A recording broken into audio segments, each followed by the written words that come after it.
On est toujours aussi synchro sur les claps, ça ne bouge pas. Bonjour à toutes et à tous et bienvenue dans ce premier podcast de la librairie Nilmé, le Cozy Podcast. La librairie c'est quoi ? C'est une librairie généraliste et indépendante au 47 boulevard de la Liberté, sur Rennes.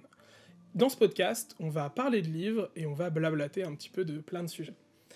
Globalement, ce podcast va être un petit peu différent, forcément c'est l'épisode 0, on est là un petit peu pour vous introduire le podcast, mais aussi vous introduire la librairie et nos personnes, si vous ne nous connaissez pas, mais également vous présenter un petit peu tout ça, ce projet, etc. Déjà, premièrement, bonjour Julie. Bonjour Wesley. Et bonjour Christine. Bonjour. Alors vous êtes toutes les deux les gérantes, les fondatrices de la librairie Nilmé. Voilà, c'est votre librairie, on est ici chez vous, et moi je suis en alternance ici, je suis le chargé de communication, et je serai votre présentateur pour ce podcast. On va commencer simple pour présenter un petit peu la librairie, c'est forcément vous présenter vous. Donc, quel est votre parcours ? Qu'est-ce qui vous a amené ici en librairie ? Qu'est-ce que vous avez fait ? Alors moi j'ai fait des études assez classiques, bac L et ensuite licence d'histoire. Mon idée c'était d'être bibliothécaire, mais il s'avère que pendant mes études j'ai bossé sur les marchés et que en fait j'ai adoré le commerce, j'ai trouvé ça vraiment chouette, l'énergie qu'on peut avoir avec les gens, les échanges. Et donc après ma licence je suis partie en année spéciale sur les métiers du livre et du patrimoine au Havre, et suite à ça j'ai fait 10 semaines de stage à Japanim, la librairie spécialisée manga qui est à Rennes et dans laquelle j'ai passé ensuite 10 ans. J'ai fait 2-3 ans de vente conseil et ensuite tout le reste en tant que responsable de la boutique, de la librairie. Et puis sur la fin, gestion des animations et puis sur la totalité un peu de gestion des réseaux sociaux également. Et en 2020, fin 2020, j'ai décidé de partir pour plein de raisons et je pense que j'avais fait un peu le tour du manga, même si j'adore toujours ça. J'ai fait autre chose pendant 1 an et puis à la fin de cette autre année, j'ai trouvé que c'était le bon moment pour partir en indépendante. Et donc Christine partait à ce moment-là de Japanim, donc je lui ai dit « Hey, viens, on ouvre une librairie !» Et elle a dit oui. Voilà. Elle a dit oui. Elle a dit oui. C'est un tyran, mais elle a dit oui. J'attends ma bague, hein, mais bon. T'en mets pas. C'est vrai. Et du coup, transition parfaite. Toi, Christine, c'est quoi ton parcours ? Et donc moi j'ai fait des choses un petit peu plus techniques, technique dans le sens j'ai fait un bac autrefois appelé STG qui maintenant est un bac STMG. J'ai enchaîné avec un DUT gestion des entreprises et des administrations qui maintenant s'appelle un BUT. Quand toutes les filières qu'on fait commencent à changer de nom, je pense que c'est le signe qu'on devient vieux. Mais tu n'es pas la plus vieille autour de cette table, Mais je Christine, ne suis donc pas la tout plus va vieille. bien. Non, parce que c'est moi. Donc très compta, gestion et marketing au final. Et ensuite j'ai fait une licence en apprentissage, donc une licence librairie à Laval où j'ai été en apprentissage à Japanim, donc en maître d'apprentissage Julie. C'est là-bas où on s'est rencontrés, on a commencé à travailler ensemble, Julie m'a formée et je suis restée après mon apprentissage 3 ans à la librairie Japanim. Alors c'est drôle parce que au lycée, toujours dit je ne ferai pas de commerce, j'ai fait du commerce. À l'IUT, j'ai dit je ne monterai pas d'entreprise, j'ai dit oui pour monter une entreprise. Donc c'était un petit peu rigolo. Et en septembre 2021, je suis partie de Japanim et on a commencé à monter le projet de la librairie Nilmé qui s'est fait sur 1 an. Ouais, c'est ça, exactement. Parfait. Est-ce que tu voulais qu'on parle de comment ça s'est passé On ensuite fera ça en second temps. Ah ouais. Et vu que personne me pose la question, je vais me présenter Wesley, comme... présente-toi s'il te plaît. Alors globalement, je suis en Master 2 à Digital Campus à Rennes, en expert en stratégie digitale spécialisé en direction artistique. Un nom pompeux et super long pour dire que moi ici, globalement, je suis chargé de communication. Donc si vous nous suivez sur Insta, sur Facebook, sur TikTok, une majorité des contenus, c'est moi. N'hésitez pas à nous suivre d'ailleurs, @librairie Nilmé, tout attaché. Et c'est moi qui vais monter ce podcast, qui ai mis en place tout ça, etc. Sachant que pour le coup, pareil, je connais Christine et Julie depuis quelques années maintenant. J'ai travaillé en tant que contrat étudiant à Japanim également, donc c'est ce qui nous a un peu réunis tous les trois. Mais elles m'ont très vite parlé du projet, notamment avec ma petite amie Galadriel, qui est dans les mêmes études que moi, pour parler un peu DA, DA et puis logo et tout machin. Et puis avec Galadriel, et puis toutes les deux, enfin tous les quatre, globalement, on a un peu construit la DA et le logo et tout tous ensemble. Vous vouliez absolument pas de violet, mais il y a du violet dans le logo. Excusez-nous, c'est mieux comme ça. Mais les meilleurs savent qu'il faut accepter de changer d'avis des fois. C'est ça, il faut savoir changer d'avis. Mais en tout cas, voilà un petit peu pour nos petites présentations, notre petit parcours. Et évidemment, forcément, la question qui suit, pourquoi avoir ouvert la librairie, déjà? Qu'est-ce qui vous a motivé un peu dans ce choix d'ouvrir une librairie généraliste? Et puis comment vous avez fait un petit peu tout ça, ce projet? C'est l'heure du biril. C'est l'heure du viril, les amis. Putain. C'est vraiment terrible. Ça y est. On a également un biril de la librairie, donc n'hésitez pas à le suivre. J'ai pas mon téléphone sur moi parce que, comme quelqu'un de professionnel, je l'ai laissé loin de l'endroit où nous tournons. Et comme quelqu'un d'accro aux réseaux sociaux. Bah oui, bien sûr, je suis con.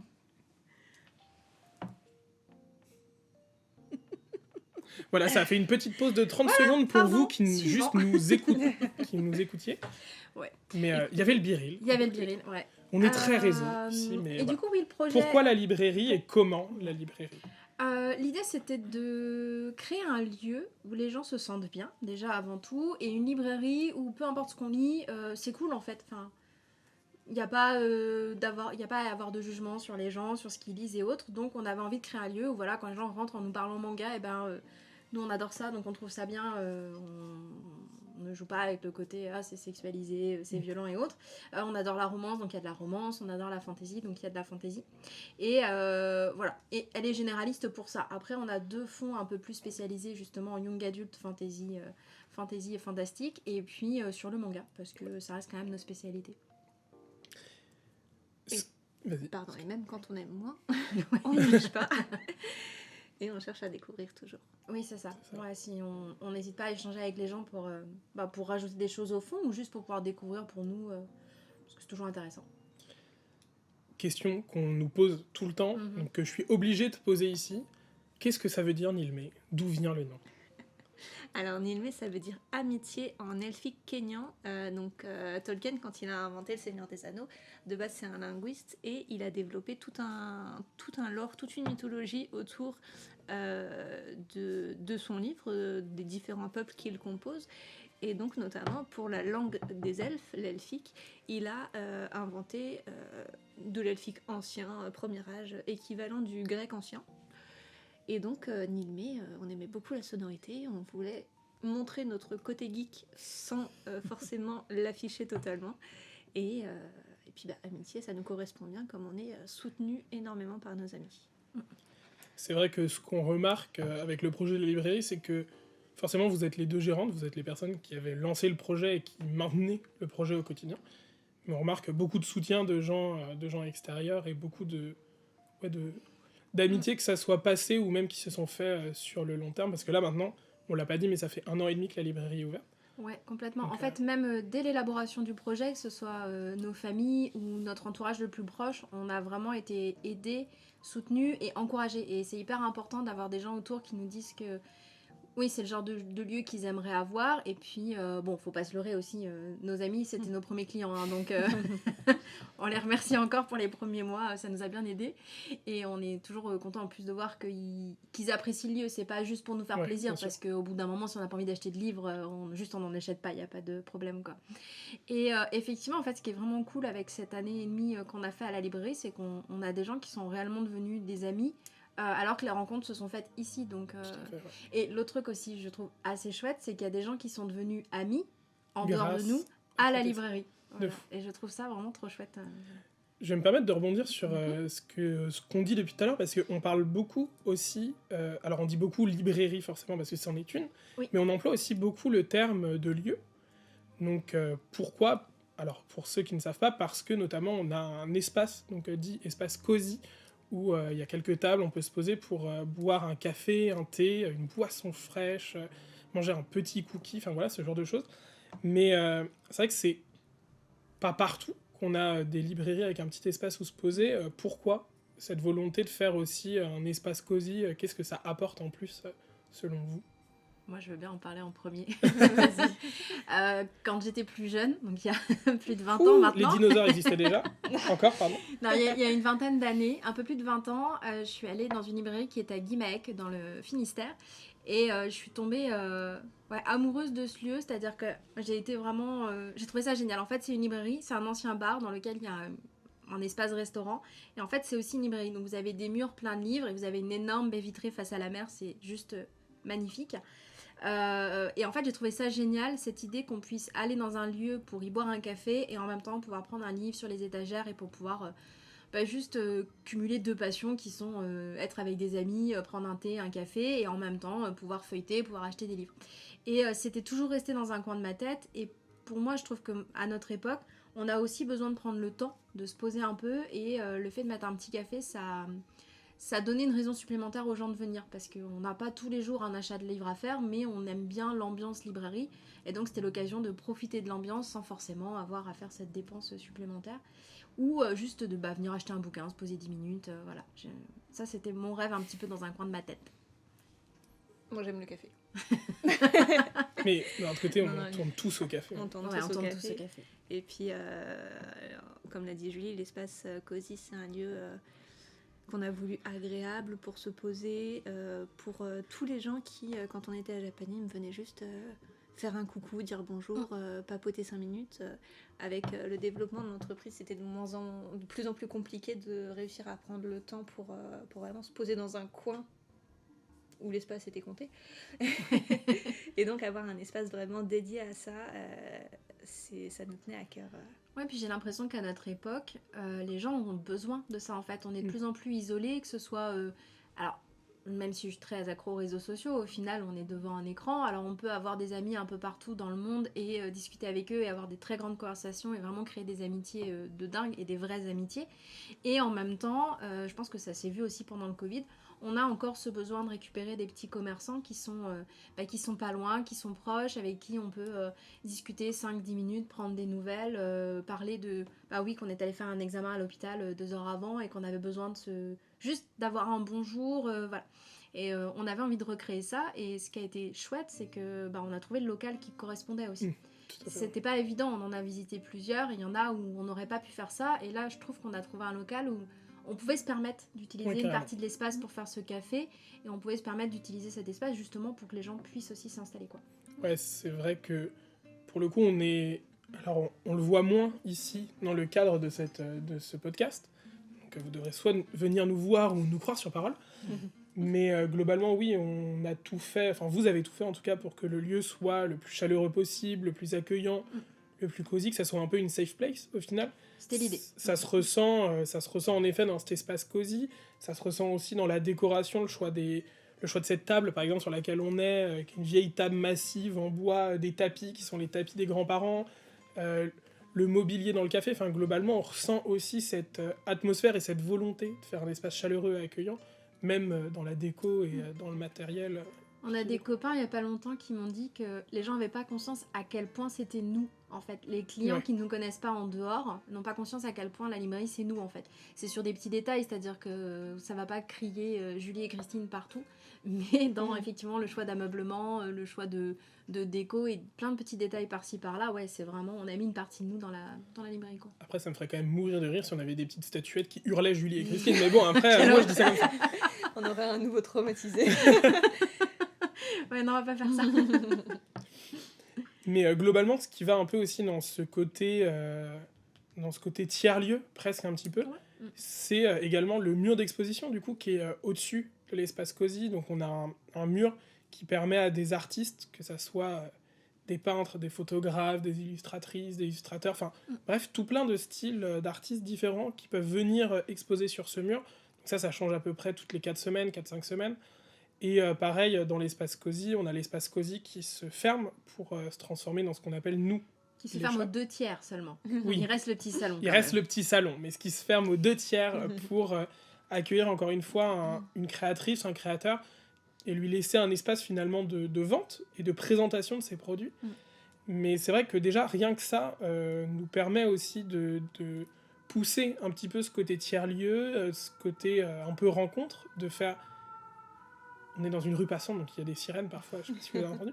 Bref, ça nous permet aussi d'appuyer sur ce côté tiers-lieu, sur ce côté un peu chaleureux et tout.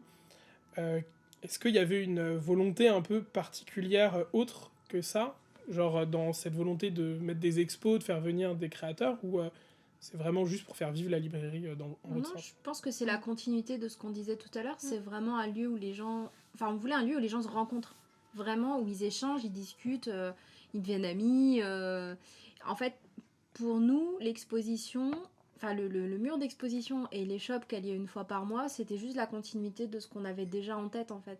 On avait des connaissances et des amis créateurs et créatrices, et on s'est rendu compte que les gros salons ne vendent plus, en fait. Enfin, c'est de plus en plus cher d'exposer dans un salon, de faire des conventions, que ce soit en tatouage, en vente et autres. Enfin, les stands deviennent disproportionnés en termes de prix. Donc, quand il faut investir entre 500 et 1000 euros pour un week-end pour un petit créateur, en fait, c'est juste pas possible quand il débute. Et donc, pareil pour les dépôts-ventes de créateurs, on comprend qu'il y a des frais pour les gens qui accueillent et tout, mais c'est pour les petits créateurs qui débutent, qui n'ont pas leur communauté, c'est très compliqué. Donc, on avait envie, pour ceux qui débutent et ceux qui débutent pas, qu'il y ait un autre endroit où ils peuvent découvrir aussi une nouvelle clientèle. Il y avait ça également, qu'ils puissent exposer au moins une première fois avec des frais totalement gérables. Et puis... Et on voulait aussi casser un petit peu le côté sacralisé de la librairie comme on la connaît actuellement et qui évolue un peu plus avec le développement des cafés-librairies. Mais on ne vient pas d'un monde libraire carré et classique. On n'est pas carré et classique et on aime bien les concepts un peu rigolos, d'où la tatoueuse. On a accueilli une tatoueuse à la librairie pour notre premier anniversaire. Et on aime avoir des personnes qui sont totalement différentes du monde du livre ou alors en lien avec le monde du livre. Les deux nous vont. Et vraiment juste casser le côté classique de la librairie, ça nous amuse beaucoup. Ouais, carrément. C'est vrai que moi, avec mon regard extérieur, je me suis rendu compte que la librairie était plus codifiée que je le pensais. Parce que forcément, en ayant travaillé en librairie spécialisée manga, c'était un peu différent. Mais c'est vrai que là, pour le coup, on est dans une envie un peu différente aussi de certaines librairies. On n'est clairement pas là pour devenir pour se frotter à Le Fire ou ce genre de choses. Ils font très bien leur travail. Ils font très bien ce qu'ils font et en vrai, c'est un lieu qu'on apprécie tous. Évidemment. C'est impressionnant, c'est toujours chouette d'y aller. Et voilà, c'est ça, et ce qu'ils ont accompli est fou, mais c'est vrai que c'est sympa de... Il y a aussi cette volonté d'ouvrir un peu une petite librairie aussi de quartier, d'endroits un peu... Ouais, on avait envie de connaître les gens, tu vois, de voir les enfants grandir, voir les grands-parents arriver avec les petits-enfants... voir les parents venir avec leurs enfants, vraiment les voir grandir, pouvoir conseiller, apprendre à les connaître et pouvoir leur dire un jour j'ai reçu ça, ça peut te plaire. C'est quand même le truc qui est super cool. Et puis comme disait Christine, j'ai perdu mon idée en route. Waouh. Je vais reboire du café. Si t'as pas d'idée, je me permets juste vite fait de rebondir, peut-être qu'elle reviendra. Mais c'est vrai que tu parles du fait de voir les clients, connaître les clients. C'est vrai que c'est aussi ce qui fait la force des librairies en général, pour le coup, pas que la nôtre, mais toutes les librairies. C'est le conseil, en vérité. C'est le fait de venir vous voir. Alors des fois, moi aussi, je suis un petit peu moins expérimenté là-dessus, mais de venir vous voir, de demander conseil. Par exemple, en ce moment, je lis un roman qui m'a été conseillé par Christine et j'adore, celui d'avant par Julie et j'adore. C'est vrai qu'il y a aussi ce côté conseil qui est super intéressant en librairie. Et c'est sur ça que je voulais rebondir, c'est que en fait si on prend n'importe quelle librairie a son libraire et c'est ce qui va faire l'identité de la librairie. Donc, mais par contre il faut quand même se différencier des autres, c'est-à-dire que on a une époque où il y a de plus en plus de librairies et il faut trouver quelque chose qui complète un peu le tout. Et je trouvais que le café, c'était pas mal. Les expositions, on a essayé de trouver un domaine sur lequel les gens étaient déjà pas installés aussi. Et puis qui correspondait à ce qu'on avait envie de faire, quoi. Du coup, on parlait globalement de ce qui nous différencie d'autres librairies et de ce qui fait la force, finalement, d'une librairie indépendante comme la nôtre et comme d'autres. On va pas se mentir, on parlait aussi tout à l'heure du fond. Je pense que c'est aussi un point qui, forcément, fait la librairie par votre prisme, forcément, parce que c'est vous qui avez pas mal choisi ça. Donc on a pu en parler. Ici, on a de la romance, on a du féminisme, du policier, de la littérature, du young adulte, de la science-fiction, bref, plein de choses. Moi, déjà, c'est un petit préambule, mais je vais d'abord vous demander C'est quoi, vous, le rayon dans lequel vous préférez aller? C'est quoi votre rayon préf qu'on a à la librairie? Le manga Ouais. et le fantasy fantastique. Je suis étonnamment pas étonné. Ça, C'est fou, c'est ça, fou, ça. incroyable. Et la littérature pour les sagas familiales. Ouais, les belles robes, Voilà. forcément. Et les romances en costume. Et moi, les gens qui me connaissent savent que je déteste avoir à choisir et à C'est donner bien. un top. C'est bien pour ça que je me permets de le Je faire. déteste ça. Et ben, très honnêtement, non, le manga toujours, parce que le Bien manga. sûr. Et là où je me surprends, c'est que j'avais arrêté la littérature ces dernières années parce que je suis désolée, j'adore lire de la litté, mais une fois sur deux, je passe la moitié du bouquin à pleurer comme une madeleine parce que c'est très dur. Bah, on voit tes retours. Hein. Oui, voilà. Je vois comment tu reviens un peu. Hein. Mais je savais en fait pourquoi j'avais arrêté, mais je remets le doigt dedans et c'est trop bien en fait. Mais j'adore ça. Je savais très bien que j'adorais ça, mais j'avais juste fait une pause parce que ouais, mon moral avait besoin de faire des pauses là-dessus. Et par contre là, non, le rayon que je découvre, très honnêtement, c'est la romance contemporaine. Ok. Moi, je lisais beaucoup de romances historiques. Et là, je m'y suis mise. Alors, j'avais pas d'a priori dessus, hein, juste pas le temps. Du coup, quand on n'a pas le temps, on fait des choix et on va sur ce qu'on aime. Bien sûr. Là, c'est un peu dans le rythme, pas obligatoire, mais c'est quand même bien d'en maîtriser un petit peu. Donc, je m'y suis remise. Et bon, je fais du tri, hein, je vais pas vous mentir. Il y a des trucs que je démarre et que je finis pas. Mais parce que c'est juste plus de mon âge ou pas du tout ce que j'aime. Bah oui, mais quand c'est que Non, des bien sûr. lycéens, ça m'intéresse moins. C'est Voilà. moins impactant, ça te marque Parce moins, que c'est sûr. Wesley rigolait, mais à cause de mon âge. Mais voilà. Mais par contre, ouais, je m'y suis mise vraiment sérieusement là récemment et il y a des trucs pas mal. Et puis après, j'adore aussi la fantasy et autres. Mais Bien sûr. moi, j'ai besoin que ce soit pas des sagas parce que j'ai pas le temps de lire plusieurs tomes. Genre, essayer de nous faire des trucs trop bien en un seul volume, les gars, ce serait vraiment cool parce que. Compliqué. Et là, je viens de tourner la tête et je viens de voir l'intégrale du Prieuré de l'Oranger dans un énorme bloc et je me dis Ah. non, en fait. C'est Tu vois, un seul roman. un seul volume. Un Voilà. seul, C'est une brique. un Donc, seul mais épais comme ça. ouais, c'est ça. Donc non, je n'arrive pas à choisir. Je dirais le manga et puis après, moi j'aime de tout. Donc voilà, franchement, non, je peux pas choisir. Même la jeunesse, c'est trop bien, les albums jeunesse. Je ne peux pas choisir. Je ne peux Laissez-moi. pas choisir, je ne peux pas. Quel enfer. Et toi, Wesley? Et toi, Wesley? Et moi? Bon, forcément, j'ai écrit les questions, donc c'est plus facile pour moi de répondre. Évidemment, le manga. De toute façon, pour les potes de Julie, je suis le mec qui lit des mangas, donc... je me permets de la glisser. Non, c'est vrai. vrai que c'est pour toi, j'ai tout raconté. C'est la tienne, elle est pour toi. Je dirais pas le petit surnom que tu m'as donné, parce que Non. c'est pas terrible pour les ondes. C'est Non, lui, mais- c'est lui, il raconte l'histoire, c'est pas toi. Donc, C'est ça, c'est son histoire. Non, mais globalement, le manga, forcément, on vient tous du manga, donc c'est forcément un genre qu'on apprécie tout particulièrement. Après, je lis pas autant que j'aimerais, forcément. Je lisais beaucoup de polars quand je suis arrivé ici, mais ces derniers temps, j'ai pas mal découvert de romans young adultes que j'aime beaucoup, parce que c'est vrai que je suis un peu arrivé, quand je suis venu bosser avec vous, je suis un peu arrivé en me disant non, mais le young adulte, c'est pas pour moi, enfin, c'est des lycéens de 15 ans qui lisent ça, alors que vraiment j'ai 25 ans, donc je dis ça comme si... Ah, je vous rassure, on l'a engueulé, hein, on lui a dit que c'était totalement faux. Bien mais sûr. bon. Je dis ça de mon grand âge, là, de mes 25 ans, comme si j'en avais 70 et que j'étais un vieux boomer. Mais c'est vrai que j'avais un peu ce regard un peu négatif, et au final, c'est trop bien, en fait. Il y a plein de trucs que j'ai lus que j'adore, et non, je pense je me mets un peu dans le yonga en ce moment. Ouais, je pense que tu te mets sur tous les rayons aussi en fait. T'es parti de quelqu'un qui lisait pas beaucoup et en Ouais. tout cas pas beaucoup de livres, de romans pardon. Oui, de fou. Et en fait là quand tu regardes un peu, que tu creuses, t'as touché Ouais, à clairement. tous les rayons en fait. Bah ouais, c'est vrai que quand je suis arrivé, globalement, moi je lisais du polar et de l'épouvante, je lisais du Maxime Chatham, c'est trop bien quand même. J'ai du Stephen King, et globalement, à part ça, il se passait pas grand-chose, quoi. Donc c'est vrai que ça m'a aussi permis, moi, de mon côté, de m'ouvrir à plein d'autres trucs, parce que même si je fais que de la com, j'ai pas trop le choix non plus. Enfin, c'est aussi intéressant pour moi de savoir de quoi je parle quand je parle de bouquins avec vous, et puis même quand je parle de bouquins avec vous qui nous écoutez, que ce soit sur les réseaux et tout, quoi. Mais je trouve que pour le coup tu symbolises bien ce qu'on a essayé de faire avec la librairie, c'est-à-dire que il y a des gens qui arrivent avec une idée en tête, que ce soit en termes de style, d'auteur et de roman ou de manga, et en fait ils arrivent à repartir avec d'autres supports. Alors nous on le voit beaucoup plus sur la partie de gens qui rentrent pour un roman et qui finalement vont repartir avec du manga un jour. Oui, de tout. Ils vont un peu nous en vouloir parce que derrière ils vont faire toute la série. On en connaît. Et je trouve que ouais, tu représentes assez bien ça, cette clientèle qui peut-être est un peu fermée à la base, De mais fou. qui en fait va s'ouvrir Bien sur sûr. plein de choses parce qu'il y a une confiance qui se met en place. Et, Clairement. voilà. Très clairement. C'est vrai que j'ai lu beaucoup plus de trucs que j'aurais peut-être pas imaginé lire. Enfin, t'as lu de la litté japonaise. Hein. C'était trop bien. Lisez, il faut lire. Mais on reviendra sur ces petits coups de cœur plus tard. On va revenir dans le vif du sujet avant tout. Globalement, bon, on sent la passion et tout, donc je vais recadrer tout ça, mais comment ça marche, la librairie? Parce que c'est vrai qu'on a plein de gens qui nous le demandent tout le temps, mais surtout, c'est quoi un peu une journée type? Qu'est-ce que vous faites au quotidien, vous, ici? Je sais qu'il n'y a pas spécialement de journée type. Nous, on passe nos journées à lire. Je plaisante. Et à boire du thé. Et à boire du thé, bien sûr.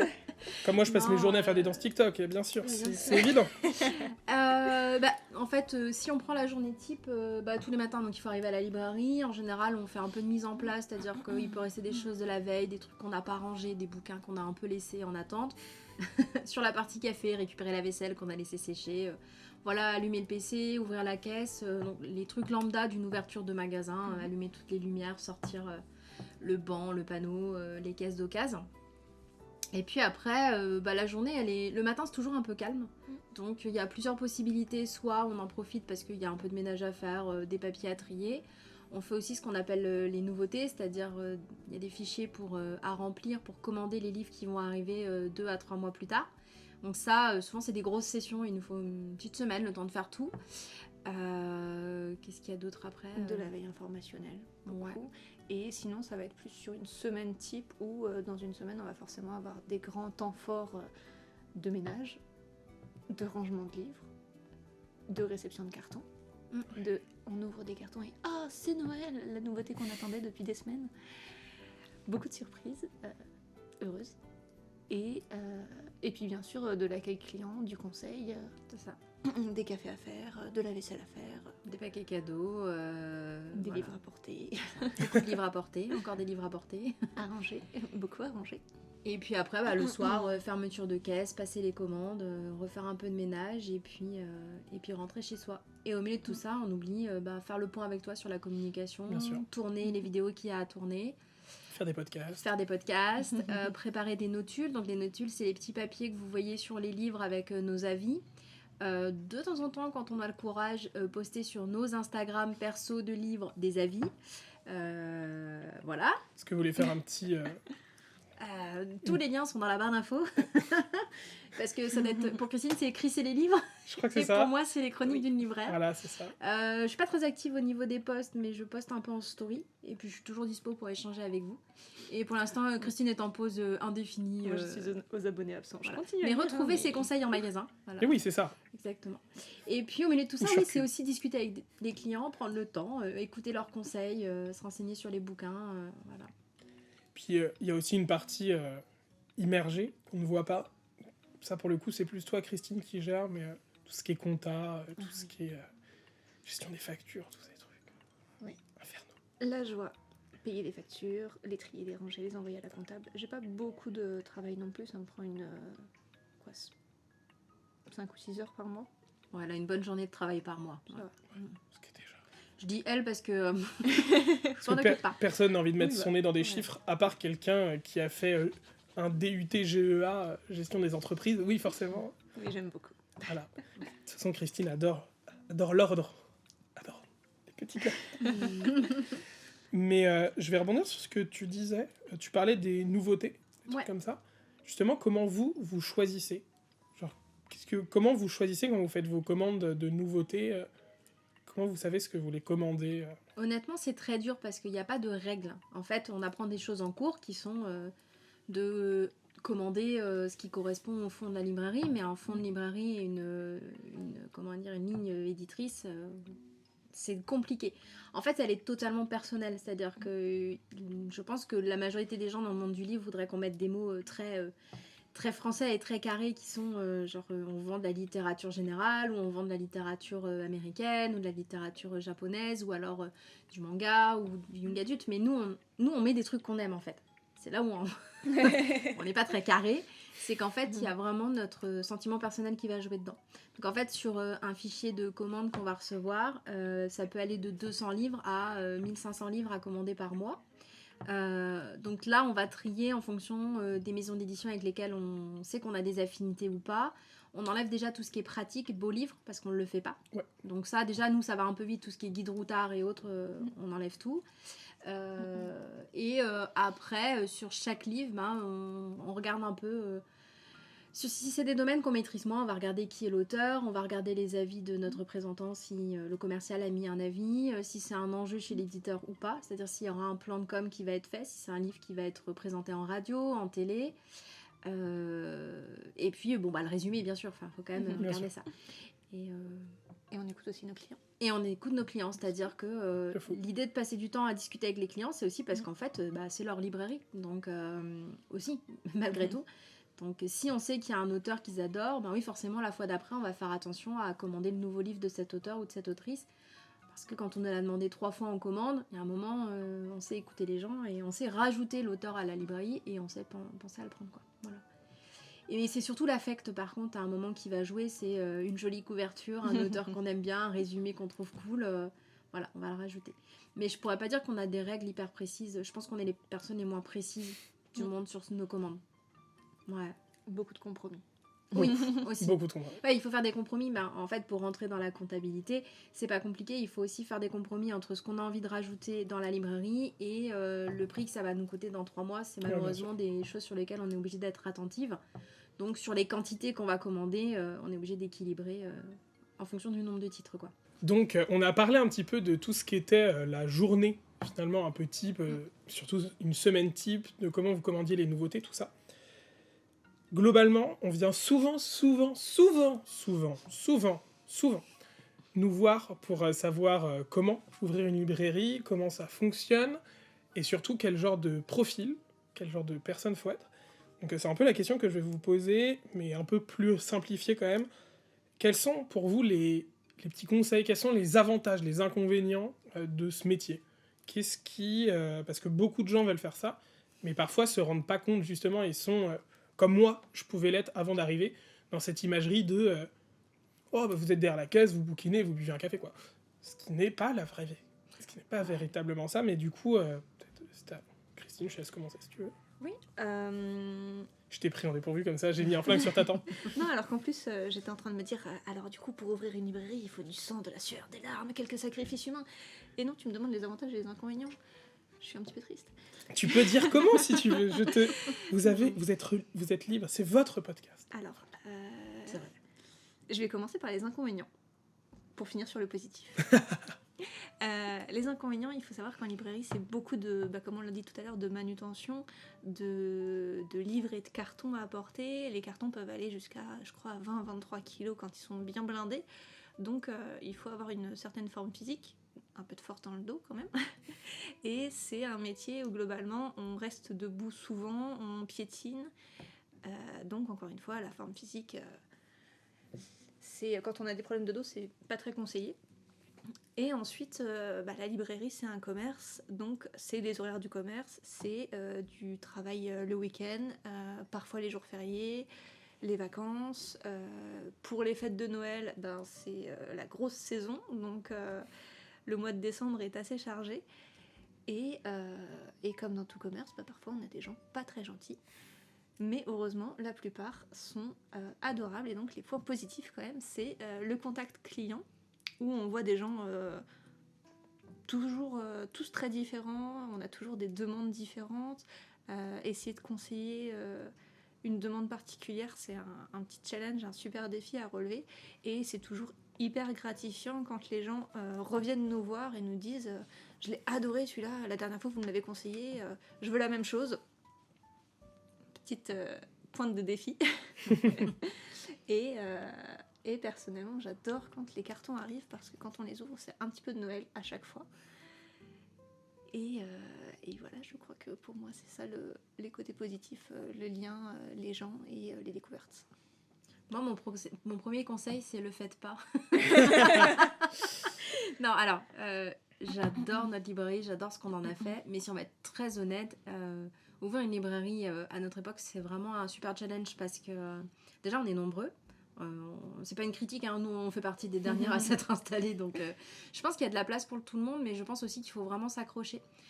Christine le disait, ça reste un commerce avec tout ce que ça a de positif et de négatif, et tout ce que ça a comme challenge, donc de devoir gérer une trésorerie, de devoir équilibrer entre ce qu'on commande, ce qu'on vend.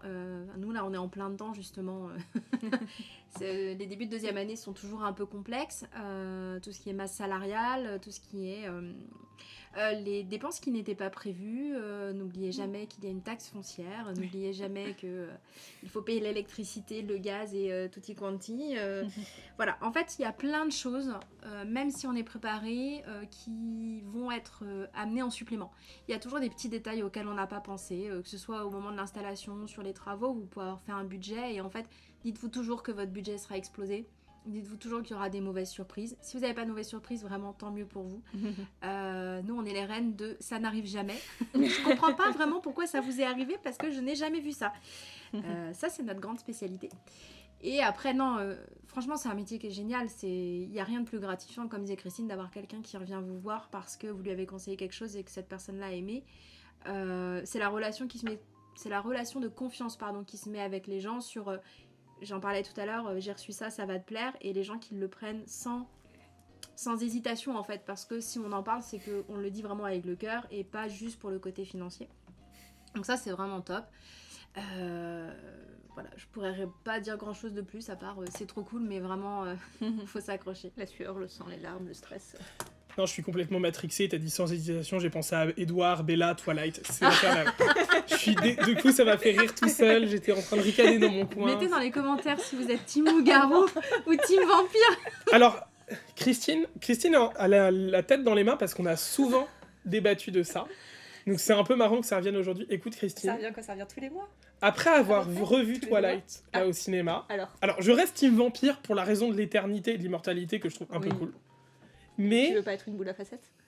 J'ai pas envie d'être une boule à facettes, mais j'ai pas envie d'être une boule de poils non plus. Ah, mince. Tu vois? Mais j'entends ton avis. Franchement, le loup-garou, c'est pas mal. Ouais, c'est Jacob Torse Nu qui t'a fait changer d'avis. Ah, Jacob Torse Nu, c'est pas mal aussi. Hein. C'est pas mal, Jacob Torse Nu. Bon, suivant, parce que le débat, on l'a tous les mois. Oui, on l'a tout le temps, c'est terrible. Désolée. Excusez-nous pour ça. Non, mais ouais, globalement, c'est vrai que ce côté humain est hyper intéressant, c'est hyper sympa. Moi, je le fais moins que vous, forcément, de fait. Mais même des retours sur la com, quand on en a, c'est hyper gratifiant. Et puis même des retours... Enfin, ça m'est arrivé 2-3 fois de conseiller des clients, des clientes qui viennent à la librairie. Et c'est hyper marrant quand les gens reviennent te voir et disent « Ah oui, mais ça, c'était vachement bien » et tout. Surtout qu'on a tous un peu nos séries du forcing. On fait tous un peu du forcing sur des choses en particulier, et c'est une transition toute trouvée. Ah bah écoutez, je suis pas le présentateur pour rien. C'est une transition toute trouvée pour un peu ma prochaine question. Je vous prends au dépourvu, comme d'hab. Tu vas détester. C'est quoi ton titre préféré, hein? C'est quoi? Non. Un petit... Donnez-moi 2-3 gros coups de cœur. Des trucs que vous avez adorés, que ça soit all time ou sur les derniers mois, sur l'année d'ouverture. Mais qu'est-ce qui, pour vous, fait partie des meilleures choses que vous avez jamais lues, quoi? Oh, quelle responsabilité. Je sais pas, je l'ai jamais lu.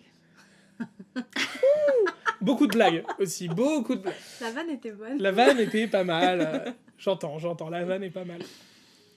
Ça a créé un blanc tout de suite. Ouais, bah, en parlant de blanc, du coup, on va parler de Hope. Voilà. Transition. Transition. Pourquoi? Parce que la couverture est blanche. Pour ceux qui regarderont sur YouTube, vous verrez, qui ne regardent pas sur YouTube, pardon, la couverture est blanche et c'est un dessin de Hélène Boulard qui a représenté en fait la scène, la planète dans laquelle Hope se déroule avec plein de petits points noirs. C'est vraiment très très chouette. Et donc Hope, c'est de la science-fiction. On est à plus de 200 années-lumière de la Terre, du système solaire, et on est sur la planète Hope, qui est du coup une planète qui est occupée par des femmes qui sont des terriennes, en tout cas qui ont été envoyées par les terriens pour terraformer la planète dans l'idée d'accueillir à un moment ou à un autre des terriens. Et on est à la 4e génération qui est née sur cette planète, et on suit Jade, qui a eu un enfant qui s'appelle Asha, et Asha est le premier garçon né sur cette planète. Mais il n'est pas différent que par son genre, il est aussi différent par sa sensibilité, il rêve, il danse, il chante, alors que jusque-là, tous les gens qui sont nés sont très... n'ont pas cette même sensibilité. Elles sont nées vraiment, toutes ces femmes sont nées pour travailler et pour mettre au monde des enfants et préparer la planète à l'arrivée. Sauf que depuis quelque temps, cette planète a de plus en plus de tempêtes de sable. Et on sent qu'elle se détraque et Jade et Asha vont enquêter, ou en tout cas vont essayer de comprendre ce qui se passe et pourquoi tout se détraque. C'est un premier roman, c'est le premier roman de Noémie Lemos et c'est vraiment très très bien écrit.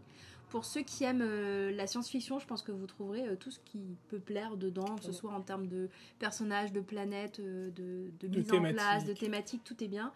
Et pour ceux qui débutent, c'est extrêmement bien parce que Noémie a une écriture qui est vraiment très douce, très accessible. Et l'histoire, vraiment, on rentre dedans, ça parle aussi de féminisme, de colonisation et d'écologie. Donc c'est un tome unique et ne le ratez pas, c'est aux éditions Timelapse qui viennent de se lancer en plus à Rennes. Donc voilà, vraiment coup de cœur pour ce tome-là. Je vais te laisser tranquille, je vais passer sur Christine. Ne roule pas dessus trop vite par contre. Putain, l'humour aujourd'hui, waouh. Plutôt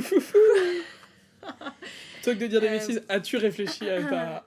Un peu. Alors, mes derniers coups de cœur, qui tournent assez vite, parce que j'en ai toujours des nouveaux, c'est trop bien. Désolée, On va y arriver. je me remets, on va y arriver. On est fatigué. C'est ça aussi le quotidien de libraire, c'est la fatigue. La fatigue. Tout à l'heure, je parlais des sagas familiales et Wesley parlait de série du forcing. Et donc moi, ma série du forcing de saga familiale, c'est la saga des Cazalet de Elizabeth Jane Howard, où on suit sur plusieurs générations toute une famille. Donc ça débute dans les années 1930, 37-35 après la Première Guerre mondiale, et on les suit jusqu'aux années 1960, il me semble. Et donc on va suivre cette famille de petite bourgeoisie où le grand-père a monté une entreprise d'import-export de bois. Et on va voir comment les enfants vont reprendre l'entreprise et les changements sociaux qui vont se faire, notamment sur la vie des femmes, qui, pour la grand-mère, était très époque victorienne, où on reste à la maison, on s'occupe des enfants, on ne montre pas ses sentiments, jusqu'aux troisième génération de femmes qui, elles, vont trouver du travail, essayer de s'épanouir dans leur vie autre que par la famille. Et je l'ai adoré. Je n'étais pas étonné. En voyant les Cazalet, c'était sûr. Hein, Oui, j'ai hésité avec Mystic Flown. Oh. Plus récent. Plus récent. Voilà. Forcément, de mon côté, il est devant moi, Forcément, Percy Jackson, écoutez, il n'y a aucun débat possible. Toute la racaille qui aime Harry Potter, il n'y a pas de débat. Mais nous, on n'a rien dit. Il n'y a pas de débat. J'ai pas fait de débat. La meilleure saga jeunesse de tous les temps, c'est Percy Jackson. La série du forcing de Wesley. Il n'y a pas de débat. Dans Percy Jackson, on va suivre Percy, du coup, jeune demi-dieu qui vient d'apprendre que Poséidon est son père, et il va se retrouver mêlé à une histoire de vol de l'éclair primitif de Zeus. Sauf que lui, il a rien fait, donc il va devoir partir en quête avec Annabeth, fille d'Athéna, et Grover, son protecteur et meilleur ami, qui s'avère être un satyre. Et ils vont être tous les trois à la recherche de cet éclair et surtout de la vérité. Il y a 5 tomes dans la série principale, plus maintenant parce que l'auteur est revenu récemment réécrire des suites qui arrivent bientôt chez nous en France. Il y a les héros de l'Olympe, les travaux d'Apollon, l'étoile et le soleil. Bref, c'est trop bien, Percy Jackson. Il n'y a rien de mieux à lire que Percy Jackson en série jeunesse. Parce qu'en série tout court, il y a plein de choses. Je vois l'Assassin Royal ici, que j'ai démarré récemment sur conseil de Christine. Juste ici, encore une fois, avoir des amis libraires, ça aide de fou à trouver ses prochaines pépites et ses prochains grands coups de cœur. Mais obligé de parler de Percy Jackson si on parle de forcing. Et évidemment, personne n'en a parlé, mais Mémoire de la forêt, que Julie a dans les mains, juste là. Donc Mémoire de la forêt de Michael Brun-Arnaud et illustré par Sanoé, qui est globalement un énorme coup de cœur de toute l'équipe. Oui, c'est un énorme coup de cœur, puis les 3 tomes sont un énorme coup de cœur. C'est ça. Il y a un 4e qui va arriver d'ici la fin d'année. L'univers est super chouette. Du coup, sur le premier, je me permets. Bien sûr. Allons-y. Allez-y. Vous êtes libraire, c'est votre métier. Allez-y. Sur le premier tome, on suit Archibald, qui est libraire. Il tient une librairie, c'est un renard qui tient une librairie. Et en fait, chaque animal de la forêt peut y déposer un ouvrage qu'il a écrit, qu'il a envie de proposer aux autres. Et un jour, Ferdinand Taupe, pardon, excusez-moi, Barnabé est un autre personnage. Je fatigue un peu. Ferdinand Taupe veut retrouver le livre qu'il a déposé quelques années auparavant. Et bien sûr, vous en doutez, quelqu'un l'a acheté le jour même. Et le mystérieux acheteur est parti avec son livre. Et donc, Ferdinand a besoin de ce livre-là. En fait, il s'agit de ses mémoires. Et il part avec Archibald à travers la forêt pour essayer de retrouver le mystérieux client. Et en fait, au fur et à mesure, on découvre que Ferdinand, et j'ai un problème aujourd'hui, on découvre que Ferdinand a la maladie d'oubli-tout, qui correspond à la maladie d'Alzheimer. Toi aussi, apparemment. Moi aussi, et qu'il en a besoin, en fait, pour retrouver ses mémoires, parce qu'il lui manque des morceaux. C'est vraiment à la fois doux, à la fois triste. Les illustrations de Sanoé sont vraiment une pépite et complètent tellement bien l'histoire. Voilà. C'est à partir de 9 ans, mais honnêtement, il n'y a pas d'âge pour le lire. C'est vraiment très très bien écrit. Et je pense que mon favori est le tome 3. Ce n'est pas un mensonge pour vous faire acheter les 3. Vraiment, le tome 3 est mon favori. Ouais. Mais oui, Mémoire de la forêt, on était obligé d'en parler. Globalement, sur la table, alors pour ceux qui regardent la vidéo, vous voyez peut-être certaines choses, mais on voit justement du mec Corbin pour Christine. Je suis étonné. Il n'y a pas Orange, hein. Il n'y a pas BL Métamorphose. Non, mais on parlera de manga juste après, mais je suis étonné qu'on n'ait pas du Nora Roberts. Ah oui, mais parce que elle, c'est mon autrice, chouchou et mon autrice réconfort. Et du coup, je la mets pas toujours en avant parce qu'il faudrait choisir un titre et c'est un peu dur. Ça, c'est compliqué. Pareil, il n'y a pas de Maxime Chatham. Non, parce que c'est pas toi qui as mis les livres sur la table. C'est pas moi qui je mettais les caméras en place. Je n'ai pas pu tout faire. Mais... J'ai demandé est-ce qu'il y a des titres que vous voulez, t'as pas répondu. Si, j'ai dit Percy Jackson. Monsieur. Ah, j'ai juste entendu Percy Jackson, pardon. Mais bon, il y a J'ai mis mon dernier coup de cœur qui était Nous traverserons des orages. On a mis un peu de manga. On a mis Maléfice avec justement Sanoé et Elsa Bordier au scénario, qui est de la BD. Il y a 2 tomes qui sont vraiment une petite pépite que vous pouvez retrouver à la librairie. On a mis les mangas de Nicolas David aussi, avec Mekaz, qui est sa première série, et Droners, qui est sa deuxième, et qui doit sortir quelque chose normalement à un moment ou à un autre chez Kana. On a trop hâte. On peut pas trop. On ne peut rien dire de plus. Mais Nicolas, bosse, écris, dessine. Allez. On veut ton manga. Mais justement, en parlant de manga, forcément, je vais vous demander un seul titre. Un seul titre, s'il vous plaît. Je vous en conjure, parce que sinon, on est là toute la nuit, tout le monde, et on en a un deuxième à tourner dans l'après-midi. Moi, je vais parler de BL Métamorphose. BL Métamorphose, c'est en 5 tomes, c'est chez Kiun. Tu voulais en parler ? Non, mais Orange. Non, je vais changer. Orange, venez en magasin, je vous en parlerai avec grand plaisir. Ça fait 6 ans qu'elle est en boucle sur Orange, il faut la changer. Mais attends, c'est elle qui m'a conseillé Orange quand j'étais que client japonais, donc il y a 7 ans. Tu me laisses finir parce qu'après tu vas dire qu'on parle trop. BL Métamorphose. BL Métamorphose. BL Métamorphose, c'est l'histoire d'une grand-mère au Japon qui en été a beaucoup trop chaud et décide de se réfugier dans un supermarché puisqu'il y a la clim. Et elle tombe dans une librairie, elle fait un peu le tour et elle se rend compte que ça fait longtemps qu'elle n'a pas lu de manga. Et elle en achète un peu sur un coup de tête parce que la couverture est belle et mignonne. Et il s'avère que c'est du boys love, donc c'est une histoire d'amour entre 2 garçons et qu'elle trouve ça vraiment trop chouette parce que ils sont hyper mignons, hyper choux et elle tombe vraiment fan de cette série. Elle retourne à la librairie pour acheter la suite et elle rencontre une libraire, une jeune fille qui a une vingtaine d'années. Et en fait, c'est la rencontre de ces 2 personnages, de cette jeune fille libraire qui a une vingtaine d'années et de cette grand-mère qui a plus de 80 ans qui aiment toutes les 2 le BL. Voilà, le boys love, et qui vont devenir amis, aller en convention ensemble. Voilà. Moi, c'est mon petit coup de cœur pépite que j'aime beaucoup. Christine, je t'ai vu regarder le rayon manga du coin de l'œil. Parce que je ne sais pas quoi choisir. Shirayuki ? Bah ouais, mais j'avais envie de changer un peu, tu vois. Ah. Pareil, mais... Criminel fiançailles. Ah oui, tiens. Ça change. C'est ça que tu nous en as beaucoup parlé, Criminel fiançailles. Oui, c'est vrai. Mais pas tant que ça aux gens. Mais parce que ça a été un speedrun, je l'ai dévoré, j'ai adoré, et maintenant je suis dans l'attente des nouveaux volumes. Criminel fiançailles, on va suivre une jeune femme qui est la petite fille d'un chef de la mafia d'Osaka, qui se retrouve fiancée au petit-fils d'un chef de la mafia de Tokyo, et donc qui va aller passer 1 an dans ce clan. Et là où on se dit ça va être un shoujo mignon avec des combats et de la baston, mais en fait il s'avère qu'ils sont tous les 2 totalement tarés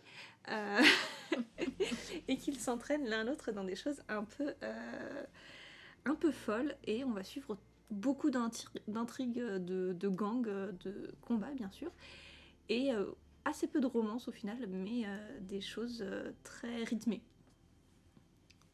Voilà. Chouette. Je l'ai présenté assez mal, mais il est génial. Ça va, c'est assez clair, on voit vers où ça va. Bon, de mon côté, je pourrais vous parler de Gun, je pourrais vous parler de Beastars. T'as vu comment je name drop des Mais trucs? oui, lisez Aubin les Yankees. Mais évidemment, je vais vous parler de Good Morning Little Briar Rose. Effectivement.